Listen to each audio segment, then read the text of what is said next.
I'll start with the both of you ladies. Obviously, Alea and Jazmine, talk about being back here for another year after last season the way it ended, and now here on the verge of a highly anticipated season. Starting with you, Jazz. Honestly, it's a blessing to be back. Honest, I can't even be any more happier. Words can't even explain how happy I am to be back, especially with this team. There's just so much potential, so much talent on this team. So I think with Coach Bear granting us both the opportunity to come back was definitely something that I can't even thank her enough in words for. Yeah, to go off Jazz, like I'm just super thankful to even get this opportunity, and being back with these girls is absolutely amazing. Last year we put ourselves on the map, and this year I can't even like fathom the words that is about to be. Do you ever play what if with regards to the previous season, knowing how good a start you'd gotten off to? The what if is always going to be a thing, no matter what. It's always what if this, what if that. But at this point, we're just going off of what happened last year. Coach continuously talks about this year we're not playing for just Team 2020 or Team 20. We're playing for Team 19 as well. We're playing for the girls that aren't able to be here with us, that were part of our senior class. And we're also playing for the girls that are, when we leave, are going to be part of the team coming up next year. Yeah, I think last year was just the start, and this year, this team's something special, and I think that's going to show. Right, so kind of building off of what Trace asked, how did you both kind of feel when you heard the season shut down last year? Go ahead, Lily. You can start this one. Okay. Once I knew that season was over, I was absolutely devastated. To have something ripped away when you've had your whole life, I didn't know what to feel. I just knew everything came to a stop. Didn't know what it was going to look like. Didn't know if we were going to get our year back. So it was pretty heartbreaking, and I was in a little bit of a, just kind of like a low. I didn't know what to do. I didn't know, throughout quarantine, I kind of had to figure out who I was without softball, because it's not always about softball. You're more than just a softball player. So I really had to figure out what that was and what that looked like. 100%. Alea said it perfectly. It was, in all honesty, I was in denial for so long. I think for the first 2 weeks, I was like, no, this isn't happening. We're still going to come back. We're going to play. And I was in such denial.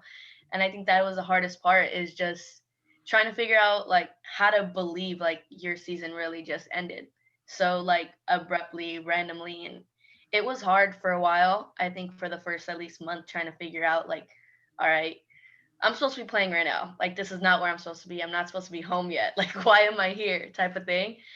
And then I think it was still a blessing to be home. I think with my family being so far away, but still I'm this is weird. I'm supposed to be with my team. What am I doing?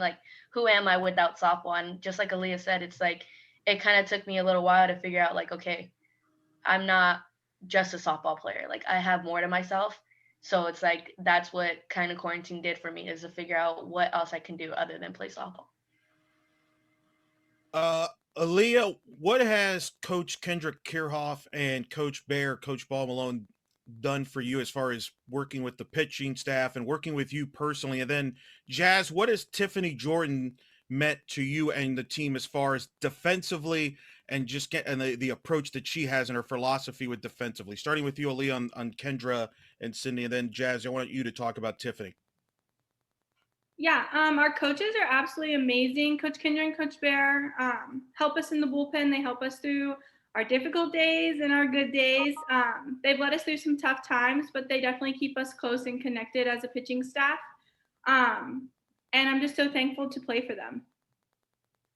Yeah, going off Alea, like she said, we have an amazing coaching staff. All girls, it's crazy. You never know what to expect every day. Every day is a different thing. It's funny. But I've been with Coach Tiff for the past 5 years, and she's seen me grow from someone that just from my lowest to my highest to now to everything. And her being a part of our defensive side not just with the outfield, but she does give us infield input, and she's always like being that positive light of energy that continuously wants to like get us better and wants us to know that, yeah, we might not be doing well one day, but we're fine. We're only going to get better. So I think in general, our coaching staff is amazing, and I wouldn't want to spend my last year with anyone else.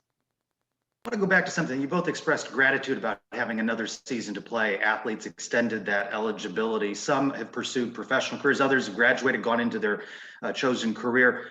What did you grapple with in making that decision? Was it a struggle to make that decision to come back, or was it a no-brainer for you? I can go first, Jazz. For me, coming back was a no-brainer. I had actually gotten accepted into the master's program for kinesiology here. So I knew I was going to stay here. It was just a matter of fact of if they were going to grant us our eligibility or not. So once that was approved and given to us, it was a no-brainer for me. And I was just super thankful that the coaching staff gave me that opportunity again. Yeah, so going off Alea, it definitely was a no-brainer. I'm kind of in a little different situation. I am from California, and being so far away from home, I kind of had what I wanted to do planned out already after, like, if we were to have played last season. So it's kind of putting the second half of my life on hold for a little bit. But I honestly prayed on the situation because I had no clue. I was like, what do I want to do? Do I want to continuously pursue what I wanted to do after my senior year, which was go to grad school, or do I want to come back and play? And like I said, I prayed on it, and the next morning Coach Bear texted me, and it was like, oh, okay, I know what I'm supposed to do. Like, I know where I'm supposed to be. So that's when right away I texted back. I was like, okay, I'm coming back. Can you both kind of describe what's like the energy like around the team now that you're about to get back on the field for the first time in almost a year? I think there's honestly a lot of excitement. I think that's the only word that can really put it out there is the excitement. I know me, Alea, and Kira, which are the 3 returning super seniors, we're talking about it, and it's just like, to think it's almost been a whole year since we haven't been on the field. It's insane to think. Like, we've been able to be on the field playing against each other, but to see a different opponent in a different uniform and a different jersey, it's like, whoa, like what's going on? But honestly, I think the only word that I can say is excitement all the way around. Everybody's excited and ready to go. Yeah, I would agree with Jazz. It's definitely been a long time coming, and it's going to be super weird to play another team because we've been competing against ourselves for 7 months. So facing a different team is going to be crazy, but it's going to be awesome. I think all of us are just super excited and ready for this weekend. I think our practices have been great, but we're ready to show everyone what we got. Alea, talk about the pitching staff, obviously what to expect from this season. And Jazz, talk about the offense and what has stood out for the offense as well, and some of the players that have stood out to you. Starting with you, Alea. Yeah, our pitching staff has grown. We now have 8 of us, and it's awesome. It's like our own little team. But we all learn from each other. We grow each day. We challenge each other. Each pitcher brings something different to the circle. And as a staff, we just we've been teaching the freshmen to have each other's backs and just challenge us every day and grow from there. Offensively, the only word I can really give it is talent all the way around, hands down. We are talented. We are a very stacked team offensively. Anybody can play anywhere and do anything. You can get someone that's probably looks like one of the smallest players, but can hit probably one of the furthest balls. It's a little bit of everything. One of the fastest can be one of the strongest at the same time. But I think offensively we won't skip a beat. If someone gets taken out of the lineup, let's say in the middle of a game, the person coming in will not skip a beat, and it will be the same thing. It will feel like it was just all going like in a really good flow, if that makes any sense. Alea, 14 doubleheaders on the schedule. You talked about the pitching staff a little bit. Talk a little bit more about the depth and the challenge of having a schedule with so many doubleheaders. And then, Jazmine, you mentioned offensively there. How about defensively as well, if you'll comment on that next? Yeah, the doubleheaders are actually quite a bit, but our pitching staff has a lot of depth. There's Like I said, we all just bring something different to the table, and each game, kind of like what Off Jazz said, we have depth, and whoever's in the game will get the job done. And if they get taken out and we get a new person in, like, they'll have each other's backs for sure. Yeah, Alea is saying it perfectly as well. Defensively, we are definitely having each other's backs. We're pushing, pulling, dragging each other, trying to make each other better. If you might not be having the best day defensively, there's someone right behind you that's going to just push you to get better in not just a game, but in practice. We make practice even harder than the game. So I think that's one thing that we are going to continuously live off of too, is defensively, we can all play every position.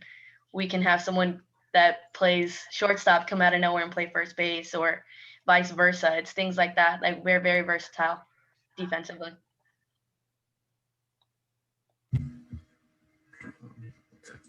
All right, so your team was picked to preseason 21st in the country and picked first in the American preseason by coaches.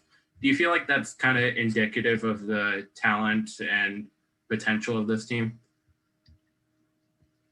Go ahead, Lee. Go, Jazz. I think those numbers are awesome, and I think it was good to be recognized. I definitely think for us, we look at it as a stepping stone, and we just want to back that up and move up, obviously, in the rankings from there. Yeah, Alea said it perfectly. It's just a stepping stone for us. But like she said, this is just the beginning.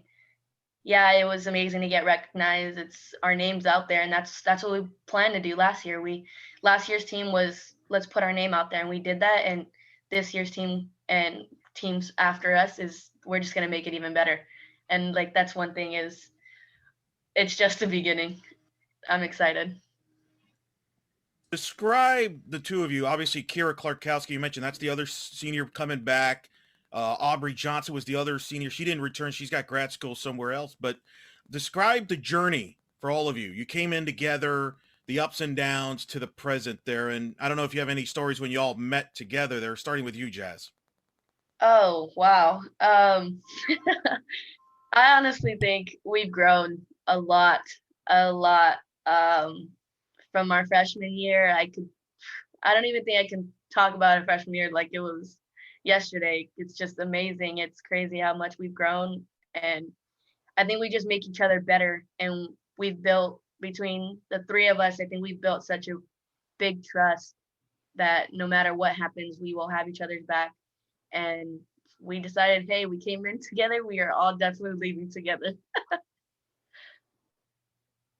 Yeah, I think our journey is definitely one to look back on.